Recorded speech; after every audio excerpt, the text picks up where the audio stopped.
Money is not everything, but everything needs money. பணம் எல்லாமே கிடையாது, ஆனா எல்லாத்துக்கும் பணம் தேவை. அதுதான் ஆக்சுவலா வாழ்க்கைக்கான தத்துவம் கூட. நீங்க எல்லாரும் சொல்றவங்க எல்லாம் சொல்லுவாங்க பணம் முக்கியமே கிடையாது, பணத்தை பத்தி பெருசா கவலைப்பட வேண்டாம் அப்படின்னு.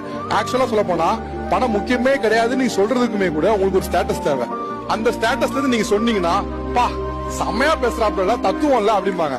ஆனா பொதுவா பணம் முக்கியமே இல்லைங்கிறத எந்த ஒரு ஏழையும் சொல்லவே மாட்டான். ஏன்னா அவனுக்கு தெரியும் இந்த பணம் எவ்வளவு முக்கியம் அப்படின்னு. இந்த 20,000-30,000 நிம்மதியை தேட முடியுமானா அதுக்குள்ள எவ்வளவு தூரம் நிம்மதியை தேட முடியும்னு பாத்தீங்கன்னா கஷ்டப்பட்டு தேடலாம். ஆனா அந்த 20,000-30,000 நான் நிம்மதியை தேடவே முடியாது, எனக்கு இன்னும் பெருசாதான் வேணும் பெருசா வேணும் சொன்னா 20-30 ஆனாலும் சரி 30-60 ஆனாலும் சரி அது ஆற்றுப்படவே செய்யாது. உங்களோட எண்ணிக்கை போயிட்டே தான் இருக்கும், அதுக்கு தீர்வே கிடையாது.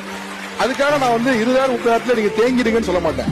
20,000-30,000 சம்பாதிக்கிறோம், அடுத்து நம்ம வருமானத்தை பெருக்குவது எப்படி, இந்த 20,000-30,000 1 லட்சம் ரூபாய் சம்பாதிப்பது எப்படிங்க நோக்கம் இருக்கணும். ஆனா அந்த 20,000-30,000 எனக்கு இவ்வளவு கம்ப்ளைண்ட்ஸ் இருக்கு, இவ்வளவு